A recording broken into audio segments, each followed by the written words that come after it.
Bonjour à toutes et à tous et bienvenue sur Bizeo, la web TV de la communauté économique varoise. La recherche de financement est une problématique cruciale à chaque étape de la vie d'une entreprise. Si les banques affirment qu'elles continuent de répondre aux demandes de crédit, les PME, elles, se sont tournées depuis quelques années vers de nouveaux modes de financement. Nos 4 invités vont nous donner l'occasion de faire un tour d'horizon des aides financières pour les entreprises. Financement des PME, mythe ou réalité? Pour avoir la réponse, je reçois Stéphanie Roger-Stevens. Bonjour Stéphanie. Vous êtes directrice Crédit Bail à la Banque Populaire Côte d'Azur. Tout à fait. Je reçois également Pierre Laporte. Bonjour Pierre. Vous êtes directeur entreprise au Crédit Agricole Provence Côte d'Azur à Toulon. Gilles Fabre, qui est directeur général au Crédit Municipal de Toulon. Bonjour. Bonjour. Et enfin Patrick Fournier, qui est directeur de Somupaca. Bonjour. Bonjour. Alors, je vais rentrer tout de suite dans le vif du sujet. Les banques ne financent plus les PME. C'est une phrase que l'on entend très souvent. Qu'en est-il réellement, Pierre Laporte? Eh bien écoutez, je vais vous répondre en 2 mots et en 2 chiffres. Le Crédit Agricole Provence Côte d'Azur, qui représente à peu près 25% de part de marché sur la région moitié est de la région PACA, a réalisé en 2015 522 millions d'euros de nouveaux prêts pour les professionnels et les entreprises, ce qui représente 25% de plus que ce qui a été réalisé en 2014. Donc non seulement on ne peut pas dire qu'on ne finance plus, mais il faut même constater cette année que 2015, nous avons financé beaucoup plus que l'année dernière, uniquement sur notre territoire. Alors pourquoi est-ce que cette phrase revient sans arrêt? Alors peut-être que ce qu'il faut ajouter à ça, ou nuancer le propos, c'est que évidemment les banques ne financent pas tous les projets, et il est difficile... Des projets solides, forcément. Voilà, il faut des projets solides et surtout qui permettent d'espérer une réussite. Faute de quoi, on s'épuiserait, si vous voulez, à financer tous les projets s'ils ne marchaient pas. Et c'est particulièrement vif dans tout ce qui concerne la création. Oui. Création d'entreprise. Et si vous voulez, il est vrai que quand on veut créer une entreprise, il faut d'abord effectivement convaincre un banquier, si vous voulez, que le projet est viable, mais aussi ne pas confondre la banque traditionnelle, la banque commerciale, que sont toutes les banques qu'on connaît, qui ont nécessité de récupérer les fonds qu'ils prêtent, avec tous les organismes qui sont divers d'ailleurs, qui permettent d'obtenir des fonds qu'on ne rembourse pas forcément. Qu'on ne rembourse pas forcément. Alors, si vous voulez, et ces différentes associations, organismes, fonds d'investissement, etc.,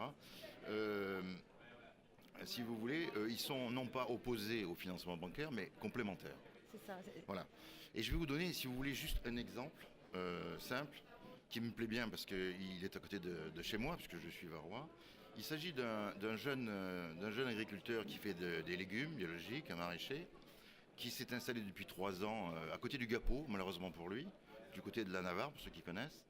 Et ça fait 3 ans que tous les ans, le Gapot déborde et qui lui ravage complètement son activité. Ce qui fait qu'au bout de 3 ans, si vous voulez, il ne peut plus continuer à travailler là et malheureusement, il n'a pas su constituer ou pu constituer les réserves financières suffisantes pour emprunter et déménager. Et donc, ce jeune homme qui a 32 ans, qui s'appelle Aurélien, il a trouvé l'opportunité d'acheter 4 hectares de terre magnifiques loin du Gapot pour faire du maraîchage à Soliès-Pont. Et n'ayant pas les moyens de les acheter, il a trouvé des amis, des clients, des restaurateurs toulonnais en particulier, qui ont acheté pour lui les fameuses 4 hectares et qui les lui louent pour qu'il puisse les exploiter. Et puis ensuite, il a, pour démarrer son activité, puisque malheureusement le Gapot ne lui a pas fait de cadeau, il a lancé une campagne de crowdfunding et il a décrit son projet sur le net. Son projet a du sens parce que, a priori, nous sommes des centaines de milliers de Toulonnais qui pouvant être intéressés par la production de légumes de qualité. Et si vous voulez, il a déjà récolté aujourd'hui, au moment où on parle, 17 000 euros de dons de gens qui voient du sens dans ce projet. Et ça lui permet de démarrer. Et à partir du moment où il va démarrer dans des bonnes conditions, il va évidemment réaliser, j'espère pour lui, de bonnes affaires. Et à partir de là, il pourra rentrer dans le circuit classique des prêts bancaires. Alors justement, on parle beaucoup de crowdfunding, mais également de crowdlending. Patrick Fournier, je rappelle que Somipaka est une société de garantie coopérative qui est conçue par et pour les chefs d'entreprise et qui s'est tournée vers le crowdlending. Alors, qu'est-ce que c'est le crowdlending? C'est différent du crowdfunding. Alors, le crowdlending est une variante du crowdfunding. Le crowdfunding intervient essentiellement pour lever des capitaux sur du haut de bilan. Le crowdlending, c'est une plateforme participative, mais qui vise à emprunter auprès, effectivement, d'un certain nombre de particuliers des fonds qui seront remboursables et rémunérés à un taux d'intérêt fixé en fonction de la qualité du dossier. Alors, qui peut y avoir recours? Alors, en ce qui concerne, et comment ça se passe justement? En ce qui nous concerne, nous avons signé donc un partenariat avec une société de crowdlending qui s'appelle Lendix. Et l'objet de ces financements est de permettre de financer le développement des entreprises, essentiellement sur des parties immatérielles, qui n'est pas forcément le terrain de jeu de prédilection des banquiers, parce que ça revient effectivement à financer la trésorerie, et donc on ne sait jamais véritablement ce que l'on va faire avec les fonds. Donc ces plateformes participatives permettent de lever des fonds, des entreprises qui ont au moins 3 ans d'existence, pour pouvoir effectivement financer des projets qui vont reposer sur de l'immatériel. Alors qu'est-ce qu'on appelle de l'immatériel? Ça peut être un projet de recherche et développement, ça peut être la fabrication d'un prototype, d'une pré-série pour une entreprise, qui sont effectivement toujours difficiles à financer par les circuits traditionnels bancaires. Ce qui fait que ces plateformes de crowdlending ne viennent pas en concurrence du monde bancaire, mais plutôt en complément du monde bancaire, pour pouvoir prendre en charge une partie des financements qui présentent un certain caractère de risque, d'autant que ces financements sont accordés sans aucune garantie, ni sur le patrimoine de l'entreprise, ni sur le patrimoine des dirigeants, et permettent effectivement d'amorcer ces projets qui pourront par la suite, lorsqu'il y a des investissements matériels, être accompagnés par le monde bancaire. Voilà, en complémentarité, ce qu'on disait, il n'y a pas de concurrence. On parle également beaucoup d'un produit bancaire, le Crédit Bail. Alors Stéphanie Roger-Stevens, en quelques mots, qu'est-ce que le Crédit Bail? Alors, s'adresse à quel type de biens? Et puis quels sont les atouts finalement de ce Crédit Bail pour un entrepreneur? Alors oui, en effet, le Crédit Bail est un mode de financement alternatif qui existe depuis de nombreuses années, bien sûr, qui permet de financer tous les biens d'équipement professionnels et qui s'adresse donc à toutes les typologies d'entreprises, que ce soit une affaire personnelle, une profession libérale, une SA, une SARL, une SAS. Tous les professionnels peuvent bénéficier du financement en Crédit Bail. Ensuite, il est clair que ce mode de financement s'appuie sur la notion de matériel, puisque la banque qui propose ce type de financement acquiert la propriété des matériels pour ensuite en donner l'usage à un locataire. Donc c'est un mode de financement qui tient énormément compte de la valeur de gage de ce que l'on finance. Donc les biens éligibles doivent regrouper différentes caractéristiques, notamment les biens doivent être identifiables, puisqu'en cas de litige avec nos clients, nous devons récupérer ce matériel et le recommercialiser. Les biens doivent être amortissables, puisque nous sommes donc, nous, banque propriétaires du matériel, nous devons pouvoir l'amortir. Et enfin, ce matériel doit être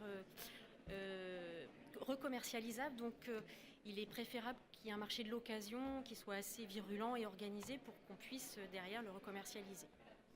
L'avantage du Alors Crédit l'avantage, un des avantages, on va dire, c'est de permettre aux entreprises de renouveler régulièrement leur parc matériel grâce à cette solution, puisque les contrats sont généralement sur des durées qui se calent sur la durée de vie économique du bien, ce qui permet à la fin d'un contrat de repartir sur du matériel neuf pour une charge équivalente, puisque notre client locataire va donc devoir s'acquitter d'une charge tous les mois pour pouvoir bénéficier de l'usage du matériel.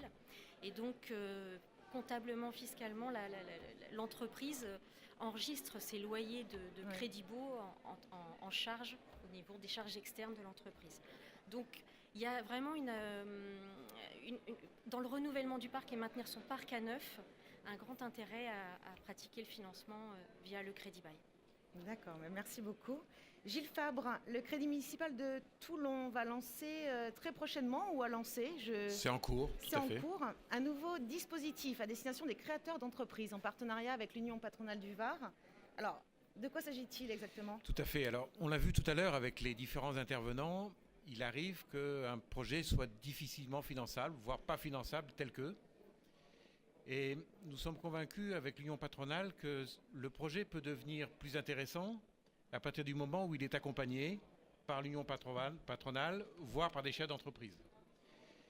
Et nous nous sommes dit, nous tous, qu'à ce moment-là, le créateur ou celui qui souhaite développer son entreprise s'adresse à l'union patronale qui va regarder le dossier, le remodeler, le retravailler avec le chef d'entreprise et le présenter à un comité qui est composé des gens de l'union patronale, des chefs d'entreprise et du crédit municipal. Ce comité est souverain, c'est-à-dire qu'il décidera d'accorder ou pas le dossier. À partir du moment où il accorde le dossier, la décision s'impose au crédit municipal. Donc on fera le dossier.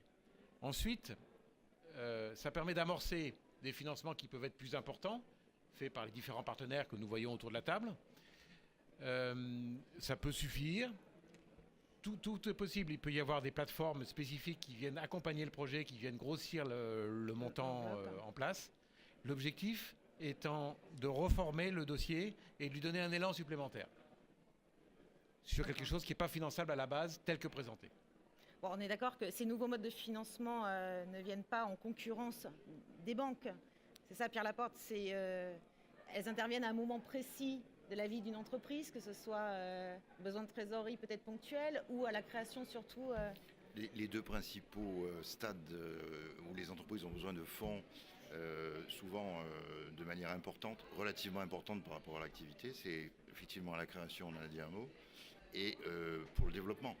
Le développement, quand on veut développer une activité, effectivement, il faut pouvoir faire de la R&D, de la recherche et développement, il faut conquérir de nouveaux marchés, tout ça c'est lent ou long éventuellement, et de toute façon, dans tous les cas, coûteux. Et donc, dans ces deux situations-là, effectivement, il y a des plateformes ou des fonds qui aident le développement et le démarrage du développement en apportant du cash qui ne se rembourse pas comme un prêt classique. Alors, est-ce qu'il faut aussi, pour finir, réapprendre à parler avec son banquier, sachant que finalement un bon projet trouve le financement. Oui, dans la mesure où, si vous voulez, comme on l'a vu, tous ces dispositifs sont complémentaires. Donc, bien parler avec son banquier, en effet, permet d'aller voir les bonnes plateformes. Je voudrais juste en citer quelques-unes, les principales ici sur le Var. C'est pour ce qui concerne les démarrages d'entreprise, c'est la plateforme d'initiative locale Var Initiative, pardon. Puis sur des projets un petit peu plus matures, je voudrais citer l'association Var Entreprendre, qui est d'ailleurs une association constituée de chefs d'entreprise uniquement, qui, encore une fois, abonde les besoins à part de cash. Et puis je voudrais également dire un mot sur le Var. Nous avons la chance d'avoir des fonds comment vous dire moi, d'investisseurs qui apportent des fonds propres dans l'entreprise, comme les Business Angels, Var Business Angels, qui est un club de BA très, très actif, comme un fonds qui s'appelle 2C Invest, qui est d'ailleurs qui a été mis en place à l'initiative de l'UPV et de la Chambre de commerce du Var, ou un petit fonds qui est donc sur le démarrage à la création du Crédit Agricole, qui s'appelle Créazur. Tous ces fonds interviennent et apportent dans les entreprises ou dans les projets qui sont déjà un peu plus matures. Quand je dis un peu plus, c'est 1 an, 2 ans d'existence maximum. Et qui apportent selon les cas, entre 50 et quelquefois 300 ou 400 000 euros de fonds propres. Ouais, quand même. Bien, merci à tous les 4 de votre présence sur ce plateau aujourd'hui. Dans quelques instants, je recevrai 3 nouveaux invités qui se sont lancés justement dans l'aventure de l'entrepreneuriat. Jeunes entrepreneurs varois, c'est en direct sur Bizéo dans quelques instants. À tout de suite.